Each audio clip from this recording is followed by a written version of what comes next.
नमस्कार, India voice देख रहे हैं आप और मैं हूं आपके साथ शिवम दुबे। इंडिया वॉइस के खास कार्यक्रम राजस्थान समाचार में आप सबका स्वागत है। बुलेटिन की शुरुआत करेंगे। राजस्थान की भजनलाल सरकार ने हाईकोर्ट संविदा कर्मियों का मानदेय बढ़ाने का ऐलान कर दिया है। नए आदेश के अनुसार अब स्टेनो संविदा कर्मी को 6900 रुपए की जगह 17,000 रुपए मिला करेंगे। इसी तरह जूनियर क्लर्क संविदा कर्मी को 5600 रुपए की जगह 14,000 रुपए मिला करेंगे।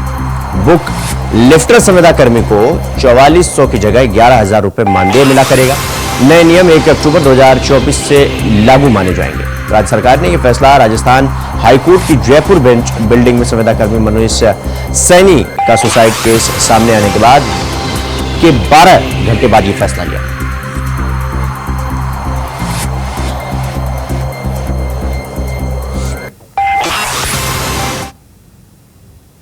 तो वहीं राज्य तीरंदाजी प्रतियोगिता जयपुर में आज से शुरू हो चुकी और चैंपियनशिप में 3 वर्गों के मुकाबले होंगे। और आपको बता दें कि 28 और 29 सितंबर को पुरुष और महिला वरिष्ठ वर्ग के मैच, 30 सितंबर 1 अक्टूबर को सब जूनियर पुरुष और महिला वर्ग के मैच होंगे। इस मौके पर गृह राज्य मंत्री जवाहर सिंह बेढ़म और अर्जुन अवार्डी रजत चौहान मौजूद रहे। कार्यक्रम में उपस्थिति के लिए जो पूरी तरह से जिद पड़ जाते हैं, ऐसे हमारे गंगा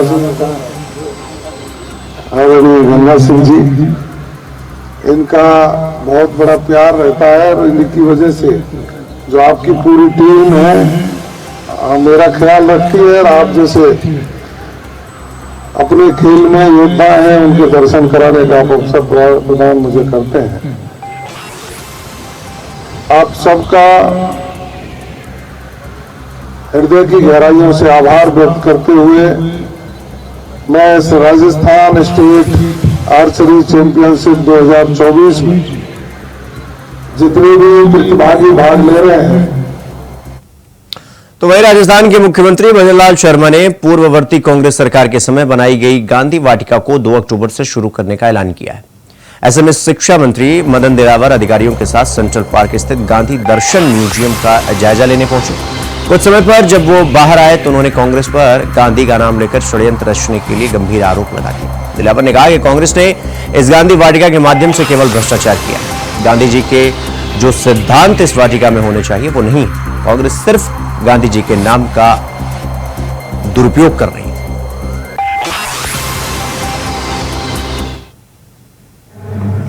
काहे की चाहिए था स्वदेशी को अपनाते, लेकिन नहीं किया। स्वराज होता, नहीं हुआ। स्वराज उसको कहते हैं, इस देश की माटी में पैदा होने वाले हाथों में ये हमेशा राजनीति रहना चाहिए थी। लेकिन कांग्रेस के प्रतिपक्ष के नेता आज मैं कहूं तो अतिशयोक्ति नहीं, दुर्भाग्यवश एक विदेशी महिला के पेट से जन्मे हुए बालक है, जिनको भारत की से कोई लेना देना नहीं है। और इसलिए भारतवासियों को कहते हुए कि मंदिर पर जाते हैं तब लड़कियां छेड़ने जाते हैं, और इसलिए लेना देना नहीं उनका, क्योंकि भगवान राम का इस धरती पर कोई अस्तित्व नहीं है, ऐसा वो कहते हैं। तो उनका भारत से क्या लगाव है? कोई लेना देना नहीं है। अब कांग्रेस यूथ कांग्रेस है जिसकी स्थापना विदेशियों ने की है, यानी विदेशी भाव, विदेशियों में श्रद्धा, भारत में अश्रद्धा हमेशा कांग्रेस में कूद कूद कर रही है। और इसीलिए तो मैंने आज चित्र देखा है कि विदेशियों का जिन्होंने हमारे पर जबरदस्ती राज किया, उनको महिमा मंडित किया जा रहा है। यहाँ इस गांधी वाटिका में महिमा मंडित किया जा रहा है, जहां भगवान राम के बारे में कोई चर्चा नहीं है, जहां महाराणा प्रताप जैसे वीर और योद्धा के बारे में कोई चर्चा नहीं है। मैं समझता हूं नाम तो इसका ठीक है, लेकिन जिस प्रकार से गांधी जी का नाम है उस प्रकार से इस वाटिका में कुछ नहीं है। रुक करेंगे अगली खबर की ओर। राजस्थान में नए बने सांचौर और केकड़ी जिले को रद्द होने से बचाने के लिए स्थानीय लोग 4 दिनों से कलेक्ट्रेट के सामने आमरण अनशन पर बैठे हुए हैं। जिला बचाव संघर्ष समिति और प्राइवेट स्कूलों ने दोनों शहरों में हड़ताल रखी। इस मांग को लेकर लोग दोनों शहरों में क्रमिक अनशन कर रहे हैं। इनके अलावा सैकड़ों लोग ऐसे भी हैं जो जिले भर में अलग अलग तरह से प्रदर्शन करके इसी मांग को उठा रहे हैं। केकड़ी में वकीलों और सामाजिक कार्यकर्ताओं ने शहर में हड़ताल रखी। कानून व्यवस्था बनाए रखने के लिए इस वक्त सांचौर और केकड़ी में भारी पुलिस फोर्स को तैनात किया गया।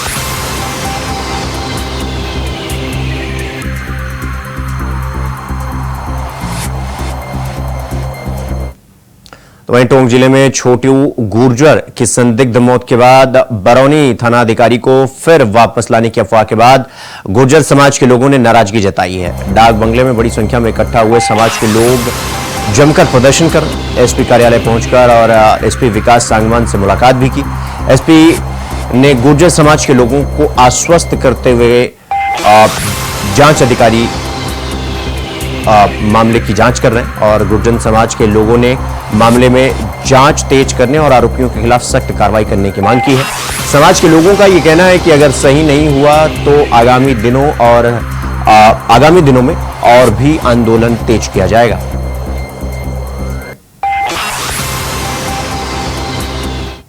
के नाम से अभी जो छोटे लाल गुर्जर के जो हत्या हुई है उसको लेकर करीबन 7-8 दिन हो गए। उसमें क्या नाम से वो एसएसओ साहब को हटाने की बात थी तो क्या नाम से गलत कोई सोशल साइड में अभी एसपी साहब ने बोला कि वो गलती से चला गया था तो वहाँ पर हमारी ये थी भाई वहाँ पर लगना नहीं चाहिए था। तो अब एसपी साहब ने बोला उनको लगाया नहीं गया है और कहीं लगाएंगे भी नहीं। तो इसको लेकर इस समुद्र में क्या नाम से गुर्जर समाज में वो थोड़ा सा आक्रोश था, इसलिए हम एसपी साहब से यहाँ पर मिलने आए। किस तरीके की वार्ता रही है? नहीं, वार्ता रही है। एसपी साहब ने हमारे को आश्वस्त किया कि जब तक जांच रहेगी तब तक उनको कहीं लगाई नहीं जाएगी और जांच निष्पक्ष तरीके से जांच होगी। और क्या क्या मांगे? भाई और तो जो सरकार द्वारा प्रशासन ने भेज दिया भाई जो सरकारी नौकरी की 50 लाख के मुआवजे की और सब जांचें जो सरकार को भेज दिया वो प्रशासन ने कर दिया। किस तरीके का? तो वहीं अजमेर जिले में नवनियुक्त पुलिस अधीक्षक वंदिता राणा ने पुलिस उपाधीक्षक कार्यालय और सदन पुलिस थाना की बारीकी से निरीक्षण करके आवश्यक निर्देश दिए। जानकारी के अनुसार पुलिस अधीक्षक को पुलिस उपाधीक्षक विजय खांकला ने उपाधीक्षक कार्यालय, श्रीनगर थाना, सदर पुलिस थाना और सिटी पुलिस थाना की विस्तृत जानकारी दी। इस मौके पर नवनियुक्त पुलिस अधीक्षक राणा ने अपराध संबंधी जानकारी हासिल करके पुलिस दस्तावेजों की भी जांच की और अपराधियों को किसी भी हालत में नहीं बख्शने के निर्देश दिए। इसके बाद उन्होंने सदर पुलिस थाना का निरीक्षण किया। सदर पुलिस थाना अधिकारी प्रहलाद सहाय के अधीनस्थ पुलिस और अधिकारियों और पुलिसकर्मियों से चर्चा करते हुए पुलिस रिकॉर्ड रूम, कंप्यूटर कक्ष आदि का निरीक्षण करके प्रत्येक कार्य पूरी सजगता और तत्परता से करने के आदेश दिए।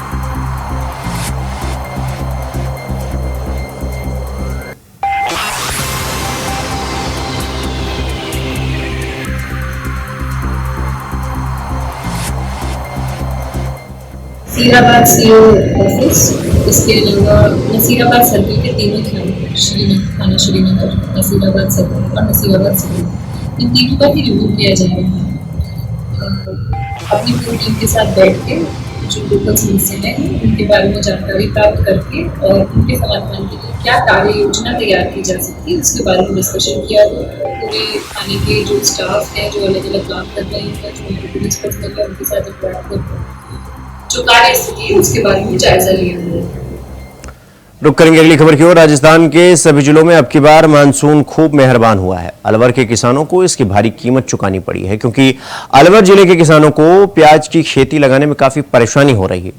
राजस्थान के अलवर जिले में बड़ी तादाद में प्याज की खेती की जाती है। अलवर की प्याज पूरे देश भर में भेजी जाती है। प्याज की फसल नवंबर महीने तक तैयार हो जाता है और किसानों को अच्छा मुनाफा देता है। प्याज की फसल ने पिछली बार किसानों को बड़ा मुनाफा दिया था। इसके बाद जनवरी माह में किसान प्याज की फसल की तैयारियों में जुट गए, लेकिन इस बार की मानसून की बारिश ने किसानों की चिंता को और भी बढ़ा दिया है। अलवर के किसानों ने बड़ी तादाद में प्याज के पौधे तैयार किए हैं और मानसून आने के बाद कई जगह बुआई भी कर दी है, लेकिन बुआई के कुछ दिन बाद से ही बारिश लगातार हो रही है, जिससे प्याज के पौध खराब हो गई। इससे किसानों को बहुत नुकसान हुआ है। जिन किसानों ने बुआई नहीं की अब वो बरसात रुकते ही प्याज की बुआई कर रहे हैं।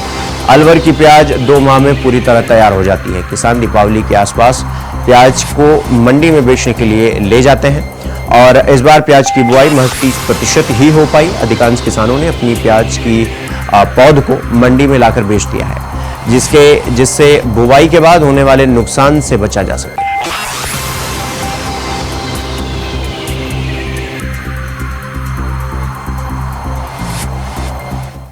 जो चाहिए थी फसल, जो प्याज की फसल है वो अब की बार 1 से 1.5 महीने लगभग लेट है, बिल्कुल कम से कम 1.5 महीने लेट है।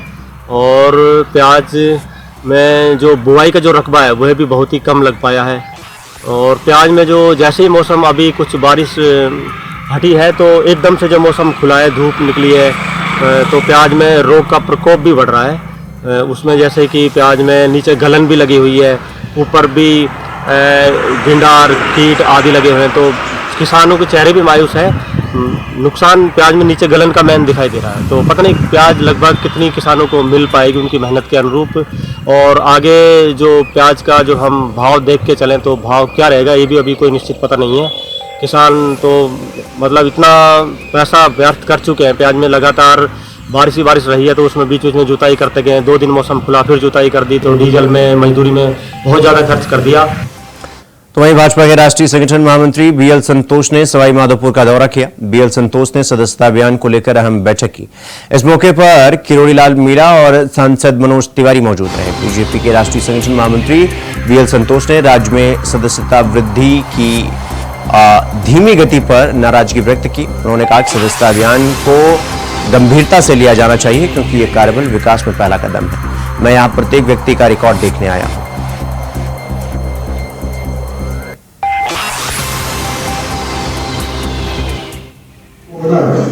उस लक्ष्य को हम पूरा कर सकेंगे। हमारे देख हुए जितेंद्र जी वहां खड़े थे तो नंबर 1 पर है, तो हमारे कुछ कार्यकर्ता भी कह रहे थे तो सवाल नंबर 1 पर आना है। तो ये प्रतियोगिता का भाव पैदा होगा तो अपने जो सदस्यता का आदर्श दिया वो पूरा कर सकेंगे। मैं आपके बीच में बना रहता हूँ और जो भी कार्यकर्ता कुछ समस्या बताता है उसका समाधान भी करता रहता हूँ।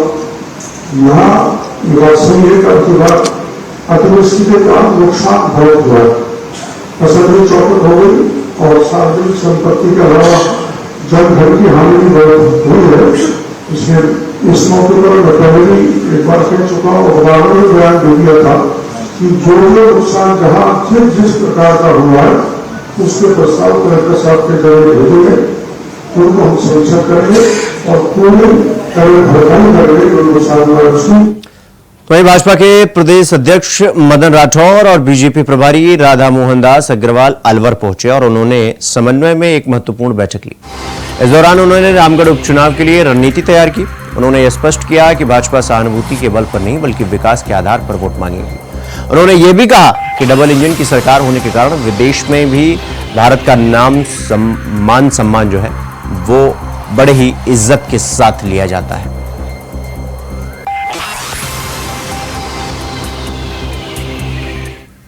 क्वालिटी पर भी विश्वास करते हैं। हम बहुत धैर्य के साथ पूरे लोकतांत्रिक तरीके से और पूरे विकेंद्रित तरीके से कार्यकर्ताओं के द्वारा कार्यकर्ता जोड़े जाएं, इस कार्यनीति पर विश्वास करते हैं। और इसलिए हम लोगों की कार्यकर्ताओं को प्रशिक्षित करने की, भाजपा की रीत नीति से अवगत कराने की, एक प्रामाणिक तरीके से सदस्यता कराने की, ये सारी प्रक्रिया चलती है। जो गति यहाँ चल रही है मैं उससे पूरी तरह संतुष्ट हूँ। यहाँ 1 महीने से कम हो ही और आपने बहुत सारे हमारे कार्यक्रम रिपोर्ट किए हैं। मैं कोई कार्यालय में बैठ के काम करने वाला व्यक्ति तो हूँ नहीं, पूरे प्रदेश में घूम रहा हूँ और निचले स्तर के कार्यकर्ताओं से लेकर के और अपने कैबिनेट के मंत्रियों, उप मुख्यमंत्रियों सबसे मिल रहा हूँ। तो मैंने तो ऐसी किसी प्रकार की कोई न तो नाराजगी देखी, न असहमति देखी, न असंतोष देखा, न दुख दुखा, न पीड़ा देखा। कार्यकर्ताओं में एकदम अलग प्रकार का उत्साह है। सब इस बात को लेकर आशान्वित हैं कि हमने एक सरकार बनाई है जो बहुत लोकप्रिय है। 9 महीने के अंदर इस सरकार ने बहुत ऐतिहासिक काम किए हैं। देखिए, कई बातें होती है जो प्रभारी के स्तर पर भी होती है, कई बातें हमारे स्तर पर भी होती है, कई बातें हैं कि जिसमें हम सबकी राय भी लेते हैं, कई चीज़ें हैं उसमें बैठ करके हम हमारे परिवार को मजबूत कर लेंगे। कई सोर्सेज हैं और कई ऐसे नेतृत्व के लोग होते हैं जिनसे चर्चा करना होता है। थोड़ी जल्दबाजी हुई है तो हमने उसको सुधार दिया है। रुक करेंगे अगली खबर की ओर। जोधपुर पूर्व विधायक सूर्यकांत व्यास के निधन के बाद गीता भवन में तीसरे की बैठक का आयोजन किया गया। बैठक में पुष्प करड़ा समाज सहित राजनीतिक लोग भी जीजी को श्रद्धांजलि देने पहुंचे। जीजी की श्रद्धांजलि सभा में उनके पुत्र शिव कुमार व्यास को सांत्वना देने के लिए अनेकों लोग पहुंचे। राजस्थान विधानसभा के अध्यक्ष वासुदेव देवनानी, शहर विधायक अतुल बंसाली, फलौदी विधायक पब्बा राम बिश्नोई, ओसिया विधायक भैराराम श्रियोल और भाजपा के जिला अध्यक्ष देवेंद्र सालेचा, कांग्रेस के नेता वैभव गहलोत, पूर्व विधायक मनीष पवार आदि नेता श्रद्धांजलि देने पहुंचे।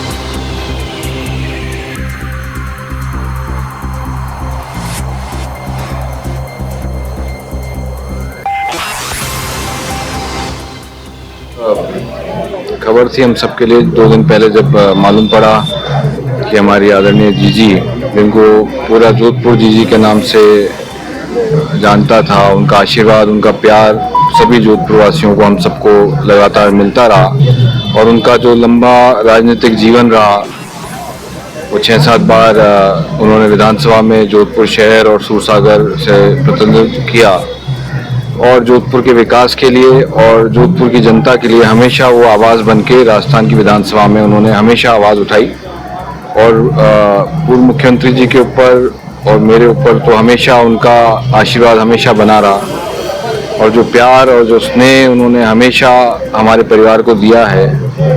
उनके घर का कोई भी कार्यक्रम हो, उनका निजी कार्यक्रम हो, घर का उनका पारिवारिक कार्यक्रम हो, हम में से कोई ना कोई हमेशा उनके कार्यक्रम में आता रहा और आज हम सबको बहुत दुख है कि जीजी हमारे बीच में अब नहीं रही। 6 बार की विधायक हमारे माननीय सूर्यकांता जी व्यास, जिनको हम प्यार से सम्मान से जीजी के नाम से भी कहते थे, वो हमेशा उनका वात्सल्य और ममत्व हमेशा उनके जीवन में रहता था और हमसे बातचीत करते हुए लगता नहीं था कि हम अपनी बड़ी बहन से या माता तुल्य से बात कर रहे हैं। और वो केवल ये उनका अपने जन के साथ, कार्यकर्ताओं के साथ लंबे समय तक लगाव तो था ही, लेकिन साथ में जनता की समस्याओं के प्रति भी बड़ी सजग रहती थी। विधानसभा में कई बार उन्होंने मुद्दे उठाए और दृढ़ता के साथ उठाते थे। जब हम कहते थे कोई अध्यक्ष से सुन लिया, लेकिन वो कहते मेरी पूरी बात सुननी पड़ेगी, तो हमारे पूर्व मुख्यमंत्री को भी सुननी पड़ती थी। दोनों पूर्व मुख्यमंत्रियों के समय में उन्होंने अपनी बात जोरदार ढंग से रखी, सुनती थी, जनता की समस्याओं का समाधान भी करवाती थी। तो वहीं भाजपा की परिवर्तन यात्रा को लेकर शनिवार को राजस्थान के मुख्यमंत्री भजनलाल शर्मा देवघर पहुंचे, जहां पर उन्होंने KKN स्टेडियम में आयोजित कार्यक्रम को संबोधित किया। परिवर्तन यात्रा में राज्यसभा सांसद दीपक प्रकाश भी शामिल हुए। इस दौरान राजस्थान के मुख्यमंत्री भजनलाल शर्मा ने हेमंत सरकार और कांग्रेस पर जमकर निशाना साधा। झारखंड में घुसपैठियों का बोलबाला है, ये कहना था मुख्यमंत्री का। आदिवासी इन दिनों घटते जा रहे हैं, बांग्लादेशी बढ़ते जा रहे हैं। हेमंत सरकार का ध्यान इस पर बिल्कुल नहीं है। आगे उन्होंने क्या कुछ कहा, सुनाते हैं आपको। नौजवानों की चिंता, अगर नौजवानों की चिंता करने वाला शक्ति और भक्ति की भूमि से एक ही आदमी है और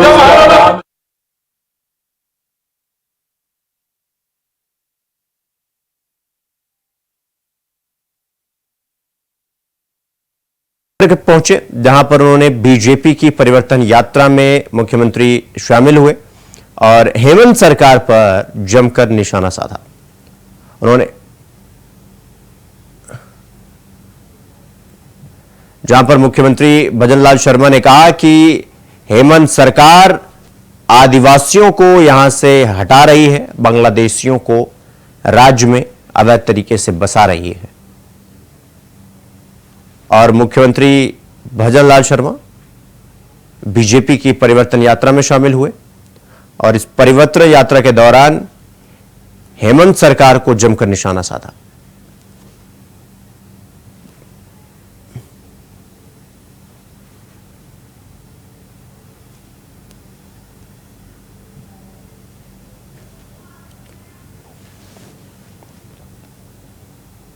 राजस्थान में बीजेपी के वरिष्ठ नेता किरोड़ी लाल मीणा को लेकर सियासत में लगातार हलचल मची हुई है।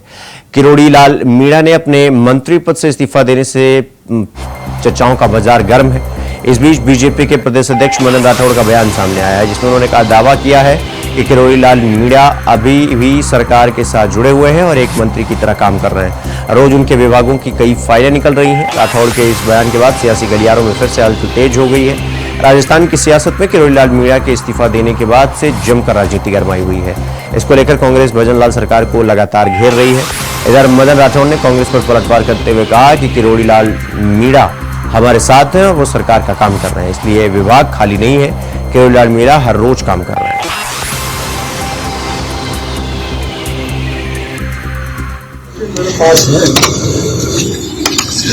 प्रमाण मैं पहले एडिशनल डीजी साहब को प्रस्तुत कर दूं, इस प्रमाण दे दूं, उसके बाद सारी बात वीडियो को बताऊंगा, कोई तक नहीं छुपा। किरोड़ी लाल के सपने देख रहे हैं, लाल टपक रही है, किरोड़ी लाल की काम कर रहे हैं, अभी हम साथ नहीं थे। जो पढ़ने हैं ना बनाए हुए हैं, विभाग पूरा खाली पड़ा है। एक बात सबसे महत्वपूर्ण बात खाली नहीं पड़ा है, आप पता कर लीजिए, रोज काम कर रहे हैं, रोज फाइलें निकाल रहे हैं। हाँ,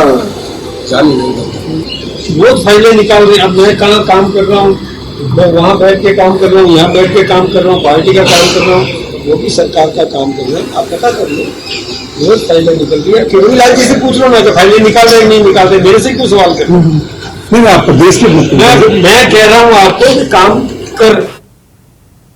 तो वहीं डीग शहर में रोड लाइटों के नाम पर नगर परिषद प्रशासन की ओर से करोड़ों रुपए खर्च करने के बावजूद सड़कों पर रात में अंधेरा छाया हुआ है, जिससे नगर परिषद प्रशासन के लापरवाही की तस्वीर सामने आई है। नगर परिषद प्रशासन के लाइट के ठेकेदारों को बार बार अवगत कराने के बावजूद भी अभी तक शहर की अधिकतर रोड लाइटें बंद पड़ी हुई हैं, जिसके चलते रात में वाहन चालकों का आवागमन में परेशानियों का सामना करना पड़ रहा है। नगर परिषद प्रशासन की ओर से शहर की सुंदरता और रात में लाइटों के लिए प्रतिवर्ष लाखों रुपए खर्च किए जाते हैं, लेकिन लाखों रुपए खर्च होने के बावजूद भी देखरेख की कमी के कारण शहर की अधिकतर रोड लाइटें बंद हैं।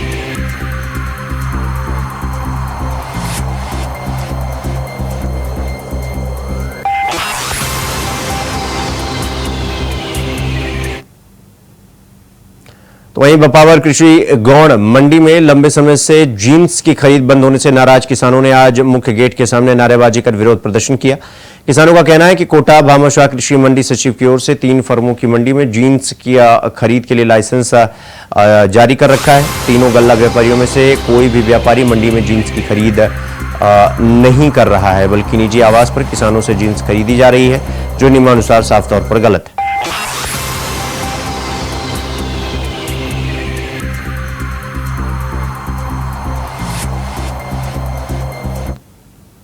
खबरों में आगे बढ़ेंगे। अगली खबर झालावाड़ से है, जहां उन्हेल थाना प्रभारी मुकेश कुमार यादव ने बताया कि पुलिस थाना उन्हेल ने अवैध मादक पदार्थ तस्करों के खिलाफ कार्रवाई करते हुए पुलिस ने गश्त के दौरान मादक पदार्थ जब्त करने में सफलता हासिल की है।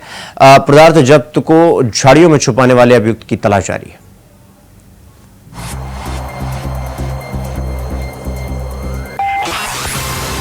तो पुलिस को बड़ी सफलता हाथ मिली है, हाथ में लगी है। आपको बता दें कि पुलिस ने मादक पदार्थों पर तस्करों पर कार्रवाई करते हुए मादक पदार्थ को जब्त कर दिया। तो राजस्थान समाचार में फिलहाल अभी के लिए बस इतना ही। देश और दुनिया की तमाम खबरों को देखने के लिए देखते हैं इंडिया वॉच। नमस्कार।